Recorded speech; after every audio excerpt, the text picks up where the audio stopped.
तो कुछ बच्चों को इस फिगर के बारे में समझने में थोड़ी कठिनाई हो रही है। तो इसलिए मैं इस फिगर को एक बार और अच्छी तरह से एक्सप्लेन कर रहा हूँ।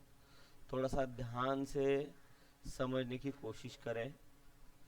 इस फिगर का नाम है the political system under the constitution of 1791। बेटा ये चैप्टर फर्स्ट का 2.1 जो है ये उसी का ये फिगर है। जैसे कि हम यहाँ पे देख रहे हैं कि 2.1 जो है इसमें France becomes a constitutional monarchy.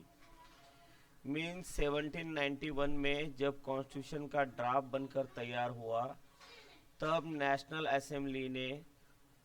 Assembly का एक प्रमुख उद्देश्य था ये कॉन्स्टिट्यूशनल मोनार्की बनाने के पीछे। वो ये था कि राजाओं की शक्ति को लिमिटेड करना था और एक ही व्यक्ति के हाथ की जो पावर थी उस पावर को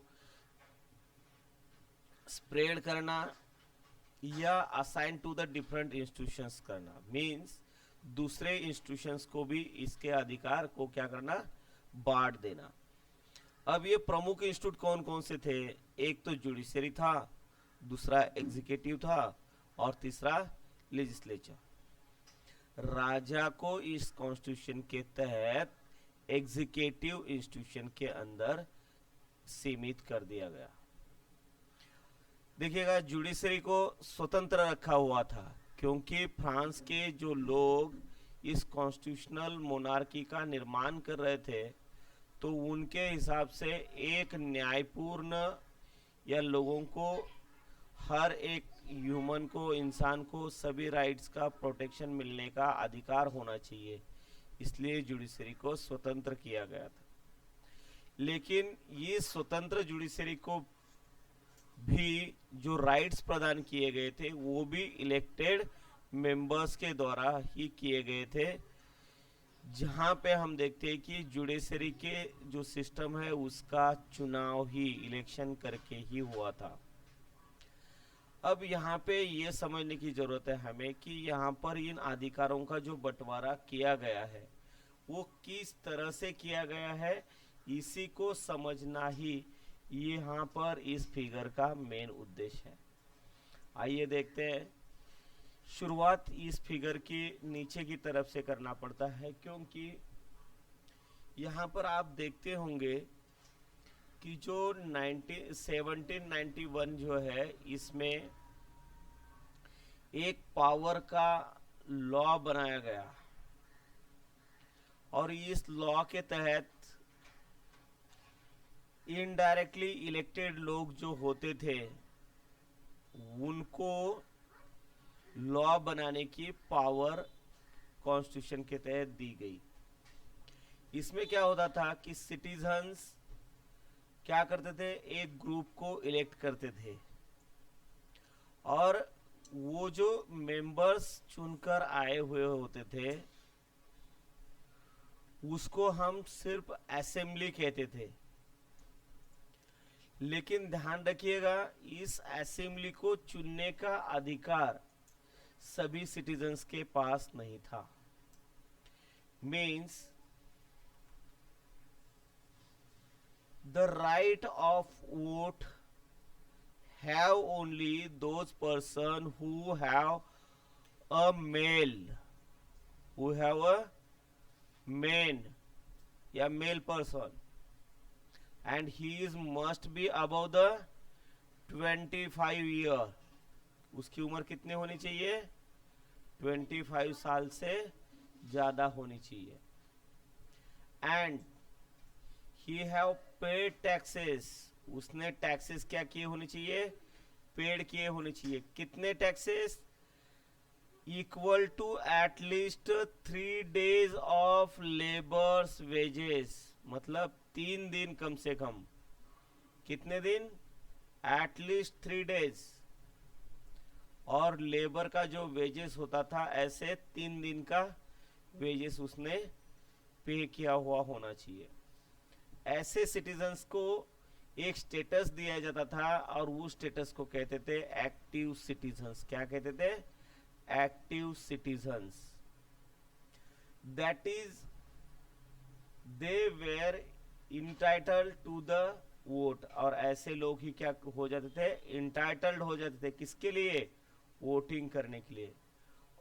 अब ध्यान दीजिएगा, द रिमेनिंग मेन मतलब बचे हुए सभी पुरुष, and all women, all children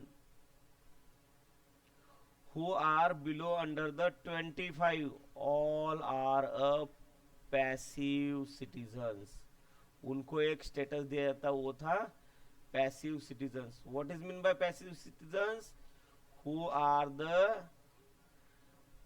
under 25 years age of the men, and all women, children, and all those remaining men which are above 25 years but they are not paid taxes equal to at least 3 days, all those persons are known as the passive citizens। अब ये क्या होता था, ये लोग क्या करते थे, इनको एक वोट मतलब one person have two votes, one vote for judge elected to judge, and another one is for the a member of assembly, means assembly में जो सदस्य खड़े हो जाते थे, असेंबली के जो मेंबर्स खड़े होते थे, वो कौन होते हैं, a man had to become a highest bracket of taxpayers. ध्यान रखिएगा, वोट देने का अधिकार उनको होता था जो कम से कम 3 दिन का टैक्स पे करते थे, लेबर वेजेस के बराबर। और असेंबली का मेंबर बनने का अधिकार किसको था, जो लोग सबसे ज्यादा टैक्सेस पे करते थे, जिनके द्वारा सबसे ज्यादा टैक्सेस पे किए जाते थे। अब देखिएगा, थोड़ा फिगर में हम समझने की कोशिश करते हैं। यहाँ पे आप देख रहे होंगे कि जो ये फिगर है, इसमें सबसे नीचे की तरफ women, children and youth below 25 दिए हुए हैं। उसके बावजूद वो लोग जो नॉन वोटिंग राइट्स है, जिनके पास वोटिंग का राइट्स नहीं है, किसके पास, जिन लोग 25 इयर्स के से भी बड़े हैं किंतु उन्होंने टैक्स पे नहीं किया है।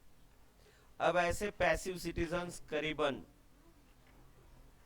जो मेन और ये बचे हुए होते थे वो करीबन 3 मिलियन है। टोटल जो पॉपुलेशन है वो 28 मिलियन है।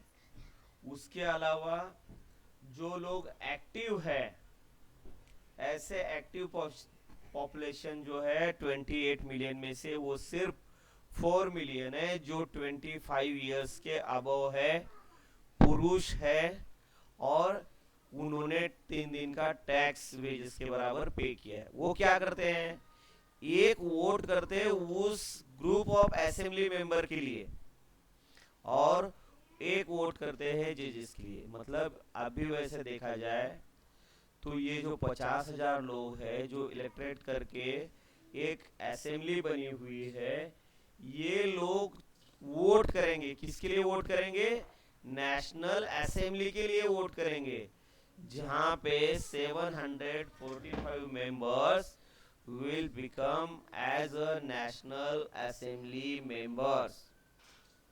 फर्स्ट ये 50,000 मेन क्या है, तो ये 50,000 मेन ओनली असेंबली है, it is called assembly, and 745 members are called National Assembly।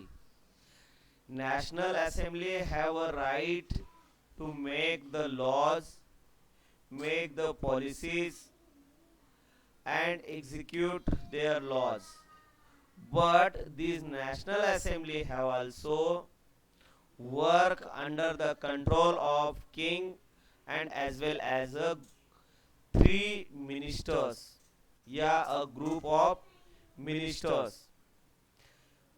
Nowadays we are known as it is a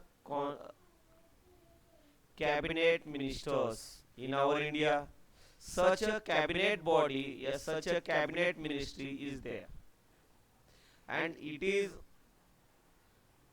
always control on the National Assembly. You have see here a veto power. A king is more powerful in this executive body. He have a vote of power. कोई national assembly कानून बनाती है तो उसको reject करने का अधिकार राजा के पास है, किंतु राजा अपना वीटो देकर उसे रोक सकता है और कैबिनेट कंट्रोल मिनिस्ट्री को एडवाइस के लिए भेज सकता है। तो इस तरह से नेशनल असेंबली के ऊपर एक तरफ से नेशनल असेंबली जो है वो राजा के ऊपर भी कंट्रोल रखती थी और कैबिनेट मिनिस्टर्स के ऊपर भी कंट्रोल रखती थी, लेकिन राजा को वीटो की पावर भी थी और कैबिनेट मिनिस्ट्री को कोई भी जो लॉज पास होते उसे क्या करने की पावर थी, उसके पास भी कानून को पास करने की या रिजेक्ट करने की पावर या नेशनल असेंबली को कार्य करने के लिए डायरेक्शन देने की पावर होती थी। आइए इस तरह से हमने इस फिगर को देखा है, मैंने यहाँ पे समझाने की कोशिश की है। मुझे उम्मीद है कि ये फिगर आप लोगों को जो द पॉलिटिकल सिस्टम जो है अंडर द कॉन्स्टिट्यूशन ऑफ 1791 आपको समझ में आया होगा। कृपया कमेंट बॉक्स में इसके बारे में आप बता सकते हैं, डायरेक्ट व्हाट्सएप ग्रुप में भी मुझे मैसेज कर सकते हैं। मेरा व्हाट्सएप नंबर है 80768317